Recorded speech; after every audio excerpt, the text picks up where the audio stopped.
وهلا ويدي إبليس محاد السجود ويسحو يري أصيغ دوبا أيا لغا أومي أنيغا النار أيا لغا أومي ما سجوداي إبليس وحو نحن والله ملائكة نحذيذا هايلو بنا مركا سيتي مكان في عن أيو ماشا كهستا حلقا كهر واي لكن مركان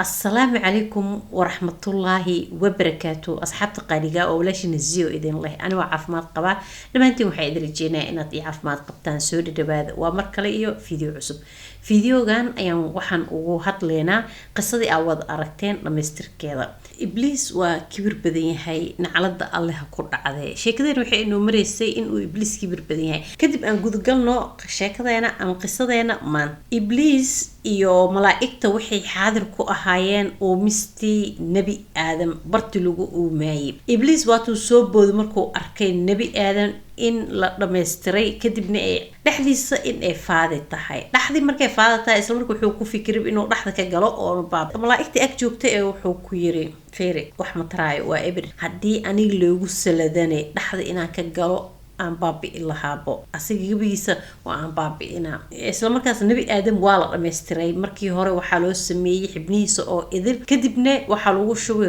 ruuxdaas oo loogu soo bilaabay madaxa mar al markii ruuxda ee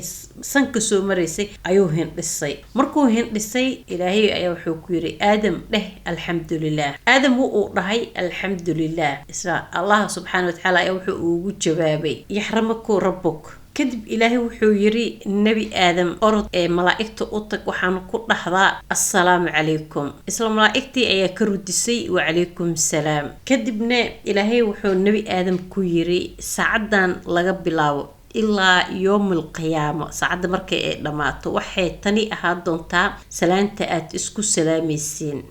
idinka iyo dhexdiina ilaahay uu mistii uu uumay nabi aadam awgeeda ayuu malaa'iktii idil wuxuu ku yiri waa in aad u sujuudaan nabi aadam intii meeshaas joogtay oo malaa'ik ahayd waa ay sujuuday mid kamid ayaa sujuuday waa kuma kaasi waa ibliis ilaahay hana calado wuxuu soo wado ayaa ka weyn kadib waa la weydiiyay ibliis maxaad u sujuudi weysay wuxuu yiri asiga dhooba ayaa laga uumay anigana naar ayaa laga uumay ma sujuuday ibliis wuxuu ku dhex noolay malaa'ikta dhaxdeeda ha iloobina markaas intii makaan في عن أيو ماشا كهستا حلقا كهر واي لكن مركان أو ملائكتيو إذن لأمري إن النبي آدم أسجودان أسيغاني أو إلهي أمر كيساد ديدي ملائكتنا إيه أقول هاتاي أسيغو جن إيه أيو أمرك إلهي ديدي ملائك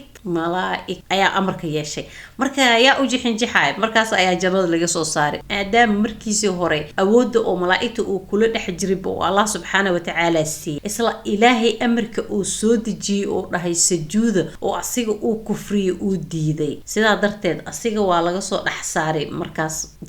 jannada markii laga soo bixiyay ayaa la nacaladay ibliis kadib goorme ilaa yoomil qiyaama ama maalinta xisaabta taasina asiga ayaa isku keenay oo sabab u ahaa iyo kibirka waa wax xun waa kan ibliis jannada ka soo saaray ilaa yoomil qiyaama ibliis markuu amarka diiday kadibna jannada laga soo saaray hadii ibliis amarka Allah uusan diidi lahayn jannadiisu ku noolaa lahaa isla sidoo kale aadamna iyo asiga cadawma isku noqon lahayn oo aadamna ma uusan waswaasiyeenoo aadamna jannadiis ay ku noolaa lahaa micnaha taasna waxay tahay anagoo dhan jannadan ku noolaa lahayn oo wax walbana waxay ahaa lahaayeen wax fiican sida hadda wax u dhacayaan meesha u dhici lahayn laakiin inta ee waxaas dhicin kahor ayaa wax walba oo dhacay la qoray Soomahan wax walba oo qoraal taasi mawduucina ma ahayn in oo aadam jannada laga soo saaray hadii aadam ay jeclaytaan in aan niga soo sheekeeyo ka soo saaristiisa jannada sidoo uu soo baxay ibliis waswaasi muxuu ku waswaasi si kastaba ha noqoto meel walba ka soo galo waswaas ibliis oo ka dambeeyay ayuu jannada uu soo baxay kadib geed laga mamnuucay markuu uu cunay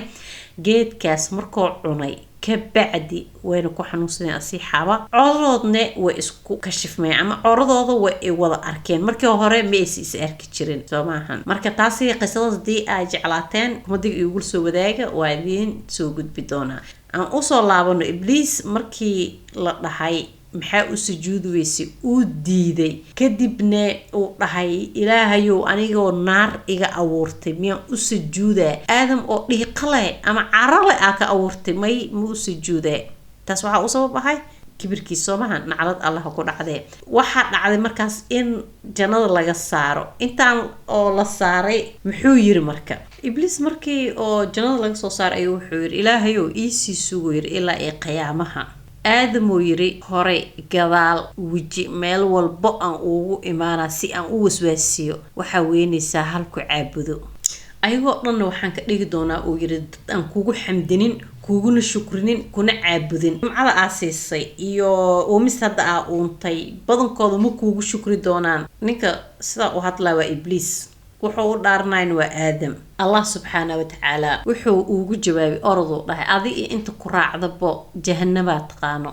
laakiin intii aniga igu shukriso iguna xamdiso ina soo laabato cafis i weydiisato waa cafina ibliis banaanku jooga ilaa ay had ibn aadamki uu shalay balanta ku soo galay ayuu sas u daba taagan yahay wuxuu taagan yahay yaa leega harsan yaa leega hoyan laba qofood is jecel ma ogolo laba qofood isku faraxsan ma ogolo laba qofood oo yaani ilaahay dartiisa guri oo u dhaqanayso ma ogolo laba qofood oo ilaahay dartiisa saaxiibo ku ma ogolo waa kan 4 kan sac waswaasi qofkii hatta uu gali waayo oo dhaho qofkan qof adag waay waa tuu salaadu ku waswaasina